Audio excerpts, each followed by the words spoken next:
What is going on, boys? It is I, DLE Rye, coming at you with the power rankings. Oh my goodness, and do we have a power ranking for you? Because this meta is just ever shifting. It does not stop.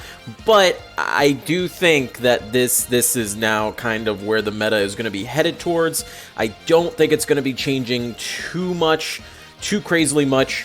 I think this what you see right here is pretty much going to be, you know, the settled meta until the anniversary box comes out with Monster Reborn and all that. And of course, since we know all that stuff's coming, this power ranking isn't going to be super interesting to talk about since we know the meta is going to change with high impact cards like Monster Reborn and with probably a high impact whatchamacallit, new anniversary box. But we should still see what the meta is now to try and determine what needs to be beaten in the future. So if you like this type of content, of course, always make sure to like, comment, subscribe. You know how it is. That's what helps the channel keep going.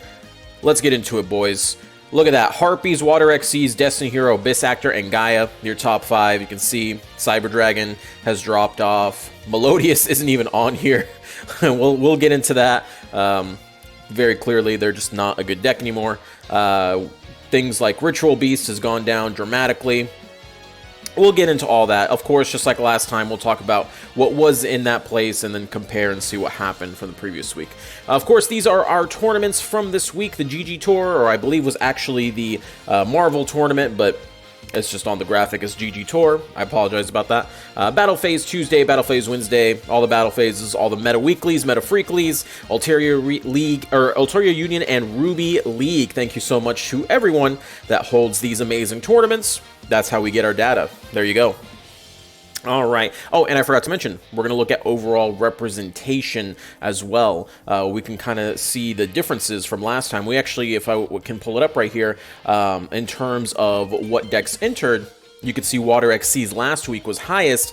Now it's Harpies with Water XCs right behind it. Last week it was Water XCs, Melodious, Destiny Hero, Cyber Dragon, Harpies. This week Harpies, Water XCs, Destiny Hero, Abyss Actor, and Magnet. So you can see quite the difference in terms of what people actually entered with this week. So, moving on, we have in first place Harpy Lady. I'm kind of sad to say, but Harpy Lady is back, boys. It is the best deck in the game right now. It is a little bit wonky. So before we had our ban list, Harpy Lady was the best deck, with pretty much every other deck in the game being a tier 3, right? A lot of people, they were on that hard Melodious copium, even though I hammered every single time that Melodious has never actually gotten past that third place spot in power rankings, except the 1 week where no one held tournaments for Casey Cup, which doesn't really count if we're being honest, but whatever. Even that, if it was actually the best deck, it probably should have won, right? But even then, that deck never truly won. So I think it's fair to say first place is tier 1 has always been Harpy Lady, and then everything else is tier 3. There's just really no argument to be made. The statistics are right there. Boom, bam, bam. And now it's back. Now it's back. It's here. It's the best deck. Now it feels more so that Harpy Lady is the best deck, tier 1, and then everything else is tier 2. That's really how the game feels right now. And I feel like now there are chances that Harpy Lady doesn't even necessarily win every single week, like handedly. Like it used to be before, 20, 30 points every single week it was winning, right? Now it feels a lot closer than what it used to be. So for example, Water XCs was the winner last week, but Harpy was extremely close to it. That's what was in first place. They basically switched spots here, but you can see 29 points versus 39 points. Not a huge gap, 10 points, essentially. And it's even crazier is if you look at Harpies, they actually won less overall tournaments. 2 first-place finishes versus the 3 first-place finishes. It's just you have more Harpies overall in the top cut. So it's a little closer. You can even argue that Water XCs is still tier 1. Like let's not diss Water XCs here. They're still having an amazing amazing time when it comes to the tournament space. They're still a very, very valid deck, and they're the most they're still, even including Harpies, they're just the most flexible deck, and that's why you continue seeing them in the top 2 position. In fact, the biggest tournament, the Marvel sponsored tournament we had, the 2 most represented decks was Water Harpy, and the finals was Water Harpy. So there you go. You could argue that we're basically in a 2 tier 1 format.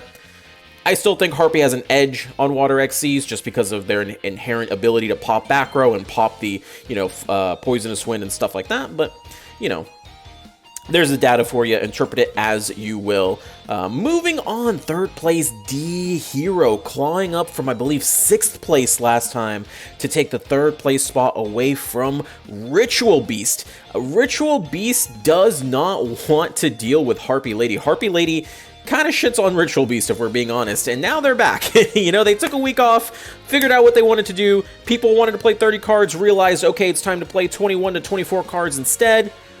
And now D-Hero has kind of re-cemented itself. It was always kind of in 2nd place behind Harpy in terms of power rankings before, and you could even argue that D-Hero is sharing that tier 2 or that tier 2 spot, tier 1, tier 2 spot with decks like Harpies, and now they're kind of cementing themselves as as a deck that can play against that deck. I still think it's extremely fragile. I still think it's still that kind of auto-dually deck, but I am happy to see that they were able to claw themselves back into the top 5, which is where they should be, if we're being totally honest, based on previous data. That being said, I'm not confident that it'll keep its 3rd place spot every week. It may drop 4th, 5th place, but I do expect it to be in the top 5 moving forward. And of course, Ritual Beast, I think that was a 1-week type thing. I don't think they're permanently back or anything. I think they had a good Melodious matchup, and a lot of people got baited into playing Melodious for a while, but now people have caught on, yeah, nah, Melodious ain't it. Decks like Noble Knight, decks like Ritual Beast, all these random counters, they gone. They at this bitch, all right? We don't want any more of that.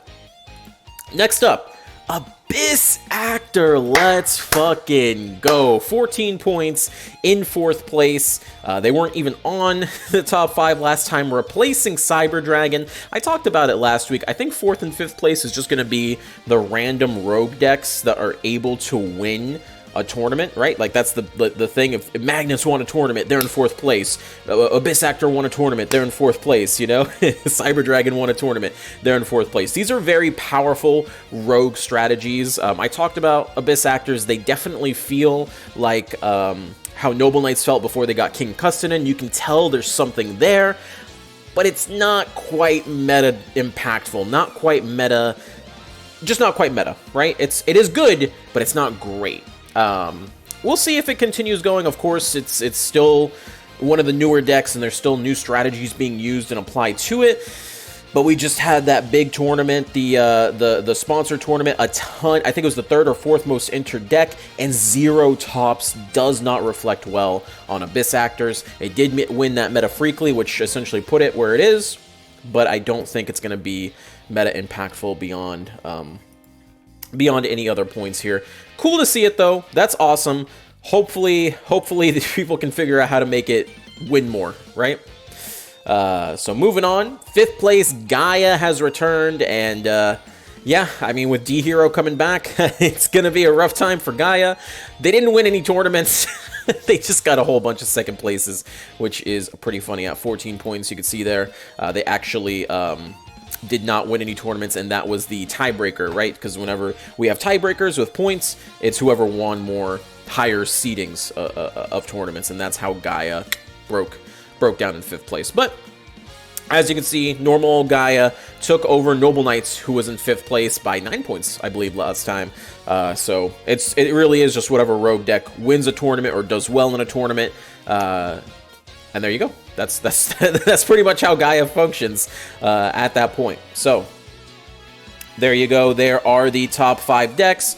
We can look at the conversion rates, finishes, standings, all that is right there for you guys. It is an interesting meta that has developed. We are pretty much at this point, we're just looking to see what is going to be meta moving into the new box. Hopefully the new box has something that'll shape up the metagame. I think people finally realize, I think I've ranted enough about Melodious that people have stopped playing it. As you can see, the play rate goes down. I don't know why people were playing it. I think a lot of people were misled, and I'm happy to see that people have realized that, okay, we need to stop doing that. But I am not so happy that Harpies are back. I really, really hope Harpies We just need a deck that power creeps them, man. Or, you know, just, you know, if you watch the previous Ryran about ban lists, we need an actual ban list or ban TTH and then actually hurt Harpies. Because as we stand right now, Harpies is just, it's just keeping pendulums at bay. You know, whenever I watch Abyss Actors, I see the potential for Abyss Actor, but then it's like, how are you going to play that into Harpies where they're popping your scales? You don't. You don't.